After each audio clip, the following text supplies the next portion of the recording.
Hello, I'm Javier Hakeem, and this is Harking Back, a podcast about the pop culture of a lifetime.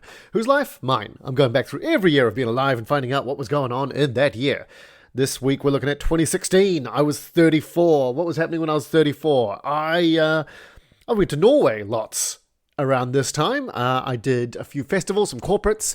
I remember I did a corporate around Christmas time once, and I went out to a bar with the band that was there, and a couple of guys in the band bought me a couple of drinks, and I just thought, I don't want to be the scrounger. So I said, hey, next round I'll get. And there's like about 4 of them in the band, 5 of them in the band. Anyway, I bought a round, and it was so, it was so expensive. I just looked at it and went, fuck, I will never financially recover from this. And I bought it, and they were like, yeah, cheers. And then after my round, they all left. They all left. And I was like, no, I've wasted money on drinks for you fuckers. Like really expensive drinks. Anyway, don't buy a round in Norway. You will never financially recover. I did a really cool festival called Comedy Box Festival. And they had really quirky venues and quirky shows. It was not ideal, but I did a Card Ninja show in a salon, like a hair salon. Like they put covers over the magazines and people just kind of sat in the chairs, and it was a very shallow stage, let's say. It was a weird setup. They had this old industrial kind of factory, and one of the venues in there, they had a bunch of comedians playing different places, and one of the venues in there was a literal toilet. And it, I think it could hold about 8 people or 10 people, and the comedian would do half an hour set and there a 20-minute set. I really wanted to do it. I wasn't scheduled to do it because there's a saying in comedy that I bloody love, which is if you're on last, you're closing, right? Or headlining or closing. There's a saying that if you don't like someone that's closing, if someone that's a really weak headliner, they say, they couldn't close a toilet. I think that's so fucking funny. And here is a chance to literally close a toilet. So I didn't get a chance to do that, unfortunately. One of the things I did get to do was, one of the shows was called Jazz Comedy, where the comedian, you go up and they've got a jazz trio on stage with you, and you can kind of guide them. You can tell them, play faster, play slower, stop playing, come back in, give me something like this. It's really fun. It just gives you too much power. Like comedians, you shouldn't give them this much power. They'll just sit there all drunk, like a villain. What's really good for is you can do the setup. It's a bit like beat poetry, you got them going, whatever. You can tell I'm not the musician. And you'll do your setup. They build them up, and then you'll cut them, and you'll do punchline, and then bring them back in, and it sounds really slick. And I'll tell you what, it punches up a really crappy joke. It brings a really crappy joke up to, it felt like it was nicely presented. Also, in 2016, I went with Annie. Annie's going around to conferences all over the world. She's in big demand because she kicks ass. She's a big corporate ass kicker. She's a big corporate ass kicker. She will kill me if she hears this. She's kicking ass corporately. She's getting headhunted around places. Oh my God. I will never emotionally recover from that. She's a big corporate ass kicker. Anyway, she's doing a conference, and who gives a shit anymore? I've ruined it. I can't come back from this. Terrible. She's quite the opposite of an ass kisser anyway. So I accompanied her to a conference in Arizona, and it was Dara O'Brien who said, if you have lost a bit of a spark with your partner, just go watch them at work. If they're good at work, go watch them work, and that is really sexy because you see a side of them that you haven't seen, and especially if they're good at their work and they love their job. Like Annie, she got into this argument with this Southern American guy, and she talked him round as to why he, she debated him, and she made a Republican change his mind. Do you know how fucking hard that is, and how sexy that is to see your partner just absolutely kick ass at their job? I'm hoping I can replicate the favor one day. And also, it was great going there being essentially a wag, because it's a very male-dominated industry and convention, and they've got all these cool events. They've got croquet in the morning with Bloody Marys, and you're like, oh fuck yeah, let's get drunk and play some croquet. But I'm the wag. I'm the the wife, the girlfriend, the man, like, and all these people we'd meet, they'd start talking to me like I'd be like, no, I know nothing about this. You need to talk to the boss, my wife. It was great. So much fun just going there and just being a piece of arm candy. It's great. I recommend it highly. Let's look at things that happened in 2016. Unfortunately, a lot of celebrities died.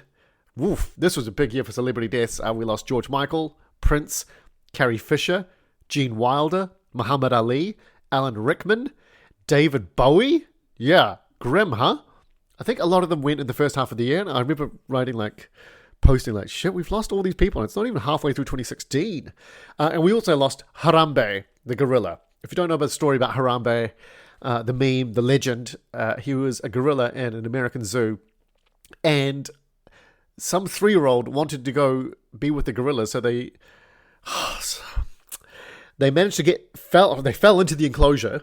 And the gorilla kind of went and picked them up and was just curious. And I think he might have been kind of like, every time the kid stood up, I think he might have given him a little push or a prod and the kid fell. Anyway, they decided that this is way too dangerous and they shot him through the head. Rest in peace, Harambe. You deserved better. Like, what a way for this to go. Like, from his point of view, like, he'd be like, okay, you're keeping me captive and one of your dumbass human parents lets their dumbass 3-year-old through several safety barriers and falls into my enclosure and you shoot me. That is bullshit. That, like, if a kid even falls near me, I'm running away if this is what happens. If Planet of the Apes ever came true, and let's face it, we deserve it, this moment would be written in their Bible. Like, Harambe would be their prophet. Their what do you call it? Oh, their martyr. There you go. Also in 2016, the mannequin challenge is the viral trend. Sure, whatever. What did we have before that? Like Harlem Shake and planking, and this is the thing. This is the thing that people need in their lives. DiCaprio wins his first Oscar. He wins it for The Revenant. And I love that he wanted this for so long, and everyone's been saying he deserves it. And he went out partying afterwards and almost forgot it. He got really drunk somewhere and then just forgot it. Like, there's this footage of him leaving a nightclub really late at night. He gets into his limo, and then someone kind of a few minutes later just kind of goes with this Oscar. Hey, is this yours, bro? Did you leave this? And he's like, oh yeah, thanks, man. That's my Oscar. Cheers, bro. Taylor Swift, I didn't know this. Taylor Swift briefly had a rebound relationship with Tom Hiddleston for 3 months.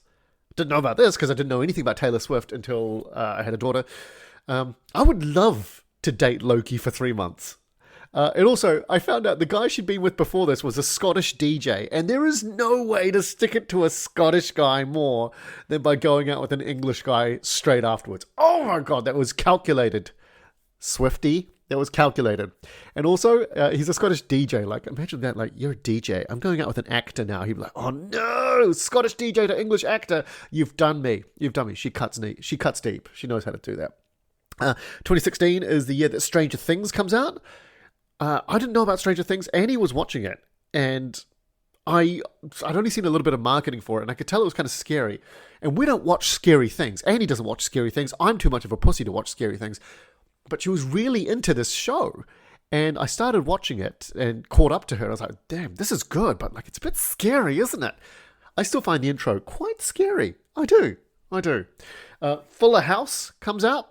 By the way, Stranger Things, Season 1, amazing, nailed it. They should have just stopped it there. Fuller House comes out in 2016. What is Fuller House? Fuller House is a continuation of the sitcom Full House, a sitcom that ended 20 years ago. Fuller House comes out. I watched the first episode. I was like, okay, and I was done with it after the first 7 minutes. I was like, okay, I've got my nostalgia hit. I'm good with it now. I found out Fuller House, the reboot, not reboot, the continuation, ran for 5 seasons.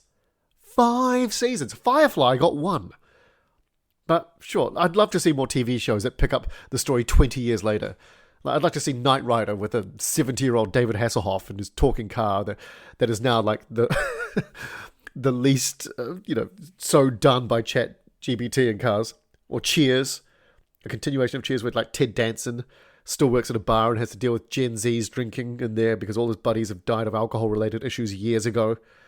Or The Cosby Show, where like the family have to go see their dad in prison. Fuck you, Bill Cosby. Fuck you. You made us love you, and then you turned out to be a monster. Fuck you. I read his comedy book Fatherhood about 5 times. I thought it was so funny. And it was. He was genuinely funny. He was a great comedian, but happened to be an absolute monster underneath it. And also, my family would sit down and watch The Cosby Show. Fuck you, Bill Cosby. Prick. Let's look at songs that are happening in 2016. Beyonce drops her Lemonade album, and it seemed to surprise everyone. Well done. In this day and age, just like be able to keep that under wraps. I couldn't name you a single song off this album, and I really like Beyonce. I love her songs, but I couldn't name you one from Lemonade. Was Single Ladies on there? That's what comes into my head. Look, I'm going to go straight into the top 5 here because, look, songs I'm not really remembering lots of from around this time. At number 5 in 2016 is Stressed Out by 21 Pilots. I didn't know this song. Oh my God, I listened to it. A song in the top 5 that sounds original, like a piano and hip hop with an indie pop chorus. Like, yes, please. You can feel the reflection in this song. You can actually tell, like, a human wrote it, and not just like a bloody production factory. It's good. I'm gonna listen to more 21 Pilots, I think. At number 4, Work by Rihanna featuring Drake. What a powerhouse. Rihanna and Drake. Confession, I don't know a single Drake song. All right, I know he's huge. I couldn't name you a single one of his songs. And at number 3 is One Dance by Drake. So, confession now, I now know one Drake song, and I listened to it, and to me, it sounds like if you asked AI to make up an Ibiza tune. I found it quite forgettable. At number 2 is Sorry by Justin Bieber, and it sounds to me like the Drake song, One Dance. It really does, because I listen to these if I don't know them, and I put it on, and I put on One Dance by Drake, and I put on Sorry by Justin Bieber, and halfway through I was like, is this the same song? Like, am I crazy? Am I millennial ears not hearing the difference? They're essentially the same song. They're a bit like, when thematically the same. They feel like when 2 movies would come out the same year and were essentially the same. Like a bit like Deep Impact, Armageddon, Shark Tale, Finding Nemo, Dante's Peak, Volcano, that sort of feel. And at number 1 in 2016 is Love Yourself by Justin Bieber. I recognize this song, and at least I recognize it. I never knew it was Biebs. It's quite simple, isn't it? I re-listened to it intently, and it sounds like it really could have used a couple more drafts. It sounds like if you took a basic tune and just overproduced the shit out of it, and add on, and add in some first-time breakup lyrics, and this is what you get. Like, it's such a boring song. Look, no one's going nuts for this if it comes on at a party, I betcha. But Bieber snatches the 1-2 punch in 2016. Well done. I'm definitely going to listen to more of 21 Pilots. They're a great little nugget I stumbled across there. Bonus at number 6 was Justin Timberlake's Can't Stop the Feeling, which has been played at every single children's party for the last decade. I cannot listen to it anymore. I mean, he promised it. You can't stop the feeling, even if the feeling is, oh, Jesus Christ, not again. Let's look at movies in 2016. 2016 is famous for things like La La Land. Oh my God, this goddamn movie. A lot of people loved it. I've got a little bit of a problem with it. So it's got this sliding doors, alternate timeline element to it, like Ryan Gosling and Emma Stone, again in a movie. They were in Crazy Stupid Love, and they were in Gangster Squad together. This is the 3rd time they team up in a movie. They go to LA. Their characters go to LA because he wants to be a musician and she wants to be an actress. And it kind of implies in one timeline that one was better than the other. But in both timelines, they both get their desired professions. Both. So it kind of matters. I remember in the movie, they're bitching and moaning, like, but this isn't kind of the real kind of thing I wanted to, like, he's like, oh, but this isn't the kind of musician I wanted to be. Like, motherfucker, you're getting paid to do music, all right? Use that as a platform. If you want to do other music, this is your day job, the music, and you're still doing music, all right? So shut up. And she, as an actress, she puts on, she writes a play, and she puts it on for the first time, and she cries because, like, only 50 people turn up on opening night. Like, are you high? Do you know how ecstatic I'd be if 50 people turned up to my first solo performance? That is amazing opening night numbers for a first-timer. Ask anyone who's done Edinburgh. Anyway, those are my gripes about La La Land. It's like, we wanted to be artists. You got to be artists, but not like that. No, fuck off. Sorry, I'm a little cranky. We've had to do some admin today. We've had to change a booking on something, and the company is being a real dick about it. Sorry, I'm going to take that out. Let me talk about the Ghostbusters reboot, because that came out in 2016. This is the all-female lineup of Ghostbusters. I watched it. I didn't really like it. I turned it off. Didn't finish it. Fine. But the hate this movie got was unjustified, to say the least. I know a lot of people didn't like it, but when people started just going out of their way to shit all over this, like, it's... At that point, it becomes like, I think this is more about you than a movie. It's like, if you see someone starting to punch the bread loaves in the supermarket, like, they don't hate bread.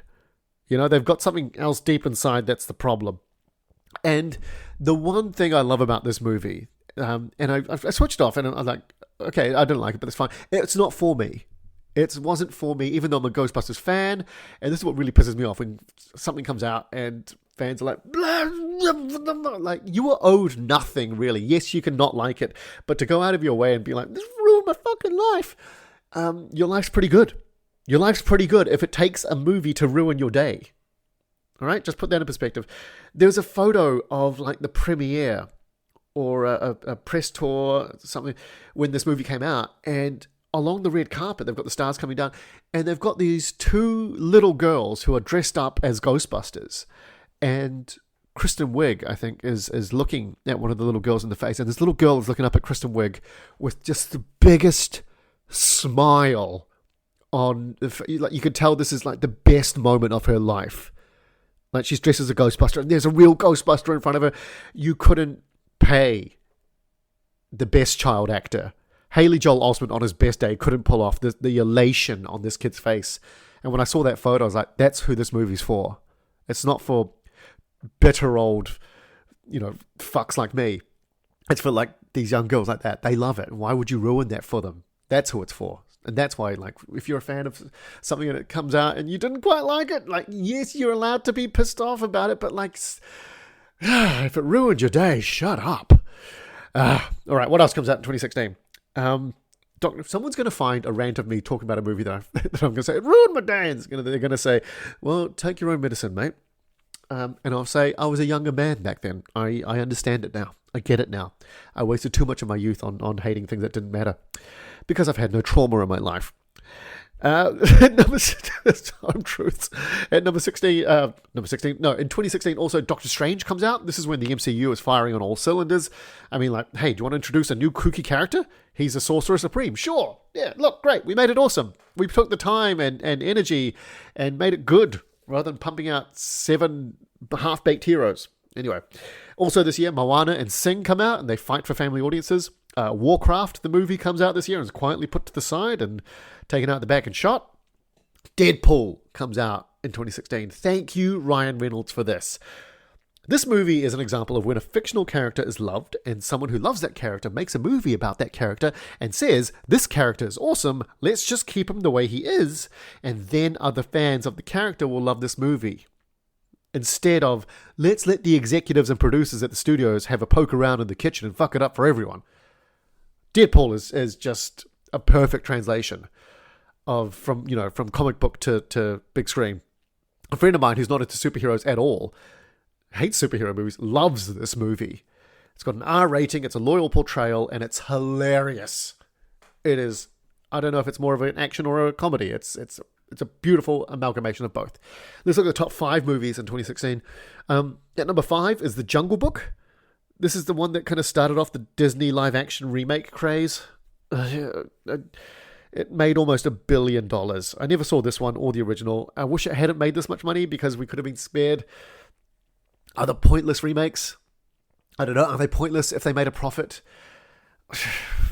Sure. I mean, in terms of making money, yes, but artistically, they add nothing. Like, none of these are better than the original. The remake of the live-action Beauty and the Beast, or Aladdin, or The Lion King, or Mulan, or this one, and the Snow White one that's just come out. I bet you none of these are better than the original, because animation carries with it a certain charm that can't be harnessed through this live action. And by the way, live action, half of these are CGI. Like, The Lion King is like, it's all CGI. It's not live action. I'll tell you what, I would watch The Lion King if they went to the savannah and filmed lions endlessly until they if they taught lions how to act, I'd watch the shit out of that. At number 4 in 2016 is Zootopia, which is great. It's a fun wee movie. I really want to show it to my daughter, but it's got when the animals go crazy, they're quite scary. I think it's too much for her. She's such a pussy. She found The Dentist and Finding Nemo too scary. I don't think she's ready for this. Speaking of, at number 3 is Finding Dory, when Ellen DeGeneres was still a saint. Remember that? Remember that when everyone was like, oh, Ellen, she's just the people's lesbian, you know? At number 2, I'm going to get cancelled for that probably. Number 2 is Rogue One, a Star Wars story. Yes, Rogue One. This is how you do a Star Wars spin-off movie. They made it this wartime epic. It works because it expands on the lore of Star Wars. It goes deeper into things we already know about, like the Empire and the Rebels. There's not a midi-fucking-chlorian in sight. They didn't introduce this whole new thing that changes everything else about the saga. I thought that Forrest Whitaker could have toned it back a bit, but on the whole, the cast does a stellar job. I mean, it's so impactful that it ends with a suicide mission. Spoiler alert, but really, who am I spoiling this for? If you're a Star Wars fan, then you've watched this several times over, and if you're not a Star Wars fan, was this movie really on your to-watch list? So, spoiler alert, but who is it spoiling? No, it's not doing anything. The original ending had the hero survive, and I watched a video on it recently, and from this video, they also say that it was Kathleen Kennedy that said to change it so they die. And which what I would argue is the best thing she's done for the franchise. Does it outweigh all the bad she's done? No, debatable. But look, credit where credit's due. If it was Kathleen Kennedy's decision to say make it a suicide mission, well done. It makes it such a better movie. What I love about Rogue One is it showed that there's enough foundation in the Star Wars universe to tell a good story without having it packed full of Jedis.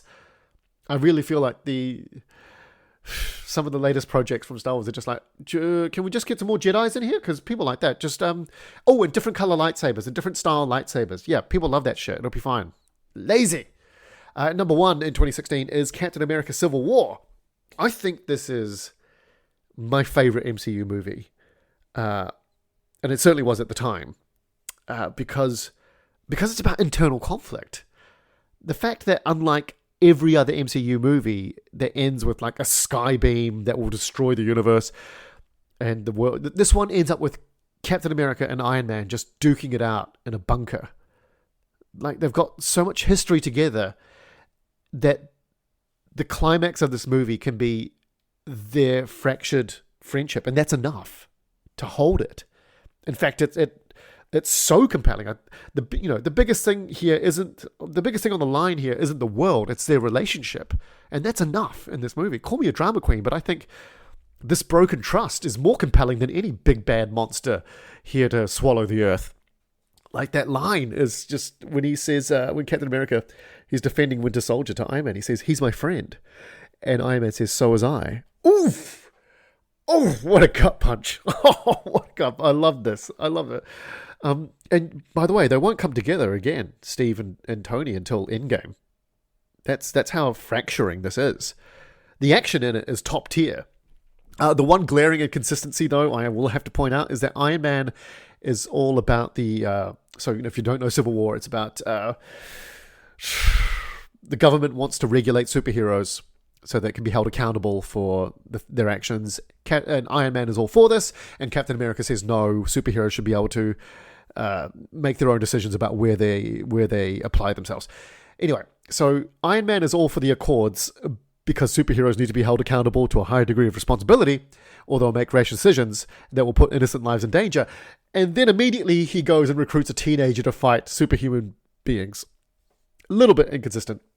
Baron Zemo, the winner, the orchestrator of this, actually wins in the end. This is one of those rare events where the villain won. He wanted the Avengers broken up, and that's what he got. By the way, I think this is my movie of the year. Captain America Civil War. I love it. I could watch it right now. I think I want to watch it right now as soon as I finish recording this, but shit to do. So compare this directly with another film that comes out this year, Batman versus Superman, Dawn of Justice. So you've got Captain America versus Iron Man in Civil War. Everything works. Batman versus Superman comes out this year, Dawn of Justice. It doesn't work because it's the opposite. Batman and Superman have no history in this franchise. So essentially they're two strangers having a fight, and it's nowhere near as impactful. It doesn't carry any weight. In the comics that this movie is loosely based on, Dark Knight Returns, Superman and Batman fight. But in that one, they've been lifelong friends, and Superman has been tasked to bring down Batman, and he pleads to Bruce. He says, like, don't make me do this. Let's not. He's like saying, come quietly, come willingly. I can bring you in as a friend. It doesn't have to go like this, because he doesn't want to fight him. But they do end up fighting. That graphic novel, the fight's amazing. It's great. This is just, cinematically, DC is just trying to fast track their own cinematic universe by cutting corners, and they really shat the bed with this. Sorry, Henry Cavill, you deserved better. Let's look at gaming. In 2016, this is the year that Pokemon Go fever sweeps the world. Like, gaming nerds ran into the sunlight like vampires tipped out of their coffins to try and catch a Pokemon in the real world. Which led to some deaths, actually. According to Pokemon Go DeathTracker.com, there have been 25 deaths related to this game. You can Pokemon Go check them out for yourself on that site. And they've also tracked a bunch of injuries as well. Like, imagine if they made dating apps like this. Like, go, guys, there's a certified 8 in the park. We gotta go, now. Overwatch debuts in 2016, and it is the undisputed king of hero shooters. For a long time, I got into this game from Gary, and it was a lot of fun. Blizzard nailed the marketing, the videos around it, the lore, the diversity and range of characters. The game is fast-paced and action-packed and always left you with that one more game feeling, like a junkie. They had the perfect recipe. Adding in new heroes every now and then, but then they got greedy. Then they had it all, and then they got greedy. But that's a story for another time. No Man's Sky comes out in 2016, and wow.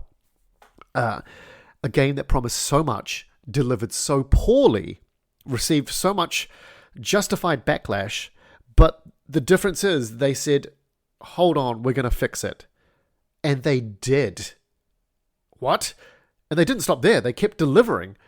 The developer, Hello Games, is the definitive phoenix rising from the ashes in video game history. Like, even if you don't play the games, if you have no interest in playing it, there's a great video essay by the Internet Historian on YouTube about the fall and rise of this game.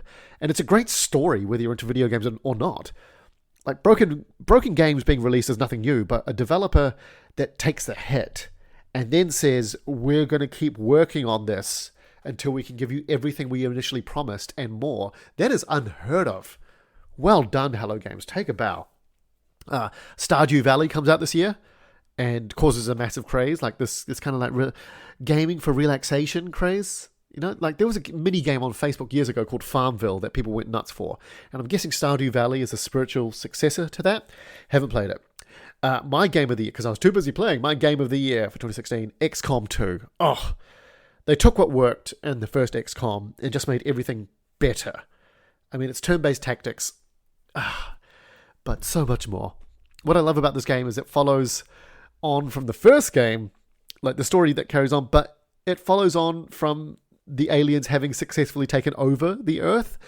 That is to say that it carries on the story from the assumption that you lost the first game, which to count on you have failing the first game is so very XCOM. If you know, you know. Again, it's turn-based tactics with a squad, and I'll speed the logistics, but all you need to know is that you will get attached to these soldiers in your squad, and they've got more customization in this game, which only makes them more unique and more special to you, and when they die, they are dead, and they're not coming back, and then you cry and curse the game, and try not to tilt, because there's still the rest of the squad who need you to pull your shit together and lead, man, goddammit. I love this game. It's the first game I actually made some videos of doing a playthrough on YouTube. So I wonder if those videos are still somewhere. I made a little Facebook group at the time for anyone who wanted to watch me play it. I would stream this game when I used to be on Twitch during the pandemic. The DLC for this game, by the way, is one of the most game-changing DLCs around. If you like turn-based, if you like the original, if you like good games, you should play this. I saw on Steam, it tells you how many hours you've played a game. The hours I've sunk into this game, I'm too embarrassed to say. Like, if someone asks me in the Discord, I will tell you, but I cannot in good faith announce it publicly, and I won't. I can't bring myself to say it. The Times Person of the Year is the Orange Man. That will not leave for the next fucking decade. Personally, also in 2016, I had a great trip to Italy. I'd never been to Italy. I'd always had a chip on my shoulder about people that said, "Oh, you've got to go to Italy. You must." And I've always thought, like, I don't need to go to Italy. No, it can't be that good. It's so good. The food is amazing. My cousin organized it. My cousin and his wife, we went with them, and it was so nice because they organized it all. And they just said, "Do you want to come with us? We've kind of got an itinerary." And we said, "Yes, great." And we didn't have to do any prep. It was amazing. It's a great way to travel. We went to a winery, and I saw the machine that they use. They put a whole, like, the vine, like the plant bit and the grape on there into this machine. And it kind of does this weird kind of shaky. But it separates, like, the branches from the grapes perfectly. And I watched this thing for 10 minutes. It's open top, so you can see you can see everything rolling around there. It's still witchcraft to me. I still don't know how it does it perfectly. While we were there, we were in Cinque Terre, and there was a massive thunderstorm. It's the closest I've ever been to a thunderstorm. But, like, it was still, like, it would have been a couple of 100 meters offshore. But I've never seen lightning bolts that big, that close. And the rain's coming down, and everyone's kind of like doing that thing where they're running through the rain, covering their heads, and some people are actually looking quite scared when the thunder's coming down. And there's this little Italian granny who is just walking like nothing is happening down the street, absolutely ignoring everything. I loved her. I'll never forget her. Also, this trip, I hope they're not listening. I know they're not. I stopped a game of Cards Against Humanity dead in its tracks. Like, if you know Cards Against Humanity, it's a game. It's supposed to be a game to provide horrendous answers, like offensive, horrendous answers. And it's a game. I think the tagline for it is a card game for horrendous people. So you get given some cards with some answers on them, and a question will come up, and you've got to match your answer from one of your cards to the question, and you make it the most offensive, the worst, right? That's how you win the game. I'm playing with my cousin and his wife, who are pretty Christian. They're pretty Christian. Let's just preface that with they're pretty Christian. By the way, they brought out the game. In my defense, it's their game, it's their copy, they bought it out. I wasn't like, "Hey, I'm a horrible person, I carry this game everywhere." They bought it out, and they're like, "Hey, let's play this game. Have you played it?" They've played it before, by the way, so they know the deal. They just hadn't played with someone as horrible as me, clearly. Because we're playing the game, as you do. If you know it, you know it. And there's a question that comes up, and the question is, "What's that smell?" And one of the cards in my hand says child abuse. And I play child abuse. So when she reads it out, she says, "What's that smell?" Child abuse. Standard, Cards Against Humanity. It killed this game dead. It killed this. She was not happy with this. She said, "I don't think that's very funny." And you can't say to someone that says, "I don't find that very funny." You can't come back and just say, "I think it is." You can't say that. So at that point, the game ended, and we all went to bed. And that's how I stopped a game of Cards Against Humanity that night. Guys, I'm going to leave the podcast there. This has been really fun. Thank you so much for listening. Please, hey, if you like this podcast and you think someone else would enjoy it, please tell them about it. Send them a link or a favorite year, if you like. Again, you can listen to all the episodes of this podcast in any order, if you want. I will catch you guys around. See you next time. Bye.